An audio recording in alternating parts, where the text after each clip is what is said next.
Hi అండి, నమస్తే. నేను మీ Shalini. Welcome back to Shalini సర్విల్లు. ఇప్పటి వరకు అరిసెలు చేయని వాళ్ళు, అరిసెలు చేయాలంటే భయం ఉన్న వాళ్ళు ఒకేసారి ఎక్కువ ఎక్కువ క్వాంటిటీలో కాకుండా ఈ విధంగా తక్కువ క్వాంటిటీలో అరిసెలు ట్రై చేయండి.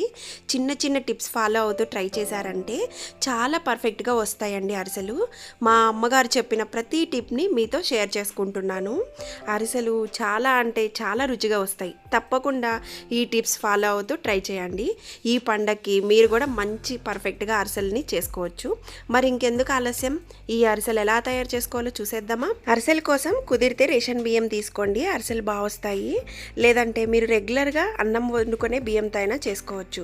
మీరు ఇంట్లో ఉండే ఏదైనా గిన్నె కానీ ఇలా 1 కేజీ డబ్బా కానీ దేనితోనైనా కొలుచుకోవచ్చు. కొలతలు మాత్రం కరెక్ట్గా ఉండాలి. కేజీ బియ్యంకి 1/2 కేజీ బెల్లం తీసుకోవాలండి. ఈ బియ్యాన్ని ఒక గిన్నెలోకి తీసేసుకొని 1కి 2 సార్లు శుభ్రంగా కడిగేసుకోవాలి. కడిగిన తర్వాత నీళ్లు వేసేసుకొని ఈ బియ్యాన్ని ఖచ్చితంగా 2 రోజులు నాననివ్వాలి.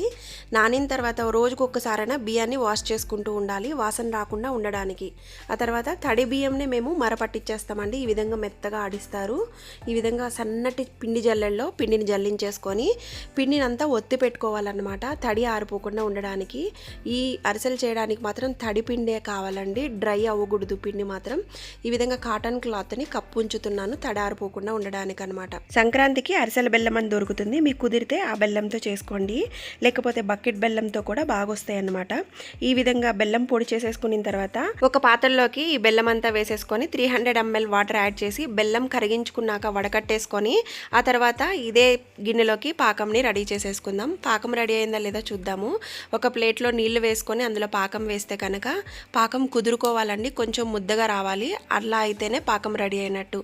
ఆ తర్వాత మనం జల్లించుకున్న బియ్యం పిండిని అంతా కూడా కొద్ది కొద్దిగా వేసుకొని పాకం కొద్దిగా తిక్కుగా అయ్యేంత వరకు కలుపుకుంటూ ఉండాలి. కరెక్ట్గా 1/2 కేజీ బెల్లంకి కేజీ పిండి సరిపోతుందండి, కొద్దిగా పిండి మిగులుతుంది ఆ కేజీ పిండిలో కూడా. ఇక్కడ పిండి కలపడానికి కొద్దిగా బలం ప్రయోగించాలి. మీ దగ్గర తెడ్డు ఉంటే కనుక తెడ్డుతో బాగా మిక్స్ చేసుకోండి. ఈ విధంగా మంచిగా కలుస్తుంది. గరిటెలతో అంత తొందరగా కలవదండి, కొంచెం టైం పడుతుంది. కాకపోతే పిండి అనేది ఈ విధంగా బాగా మిక్స్ చేసేసుకున్నాక మనం తెడ్డుతో తీస్తే ఈ విధంగా కొంచెం ముద్దలు ముద్దలుగా పడాలన్నమాట. మరీ పలుచగా ఉండకూడదు, అలా అని మరీ తిక్కుగా ఉండకూడదు. ఈ కన్సిస్టెన్సీ అయితే కరెక్ట్గా సరిపోతుంది. ఇందులో మంచిగా గసగసాలు కూడా వేసేసుకొని కొద్దిగా నెయ్యి వేసుకొని ఈ విధంగా బాగా మిక్స్ చేసుకొని ఒక పక్కన పెట్టుకుందాం. వీడియోని స్కిప్ చేయకుండా ఫుల్గా చూసేయండి, ఇందులో మంచి మంచి టిప్స్ తెలుసుకుందాం. ఇక్కడ నెయ్యి అరిసెలు చేయబోతున్నాం కాబట్టి 3/4 వంతు కాచిన నెయ్యినే తీసుకోవాలి. ఈ ప్లేస్లో నెయ్యికి బదులు నూనెను కూడా యూస్ చేసి అరిసెలు చేసుకోవచ్చండి. ఆ తర్వాత స్టవ్ ఆన్ చేసి అడుగు మందంగా ఉండే ఒక కడాయిని పెట్టుకొని అందులో నెయ్యిని వేసుకొని కొద్దిగా వేడైన తర్వాత మీడియం ఫ్లేమ్లో పెట్టేసుకొని అరిసెలు చేసుకోవాలన్నమాట. ఒక చిన్న పిండి ముద్దను తీసుకొని పల్చగా ఈ విధంగా తట్టుకోవాలండి. ఇందులో నెయ్యి చూడండి కరెక్ట్గా ఈ వేడిలో ఉండాలి, అప్పుడే బాగా పొంగుతాయి. ఆపోజిట్ సైడ్స్ కూడా తిప్పేసుకొని మంచి గోల్డెన్ బ్రౌన్ కలర్లో వచ్చేంత వరకు వేయించుకోవాలన్నమాట. మనం అరిసెల్ని వేసుకున్న తర్వాత ఊరికే అరిసెల్ని వెనక్కి ముందుకి తిప్పేయకూడదండి, విరిగిపోయే ఛాన్సెస్ ఉంటాయి.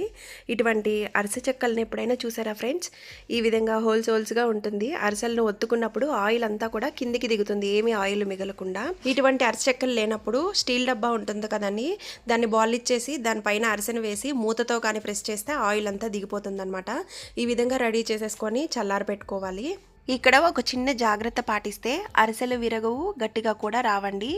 పాకంలో పిండిని కలిపిన తర్వాత సాఫ్ట్గా ఉండాలి, కానీ చేతికి అంటుకోకూడదు. ఒక పిండి ముద్దను తీసుకున్నామంటే చేతికి అంటుకోకూడదు, అలా ఉండేటట్టు రెడీ చేసుకోండి. చూడండి ఫ్రెండ్స్, బయట క్రిస్పీగా లోపల సాఫ్ట్గా మంచి గోల్డెన్ కలర్లో అరిసెలు అయితే రెడీ అయిపోయాయి.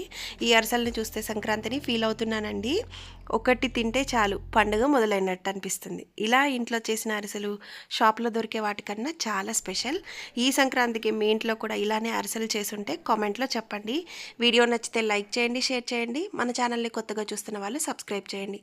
Thanks for watching.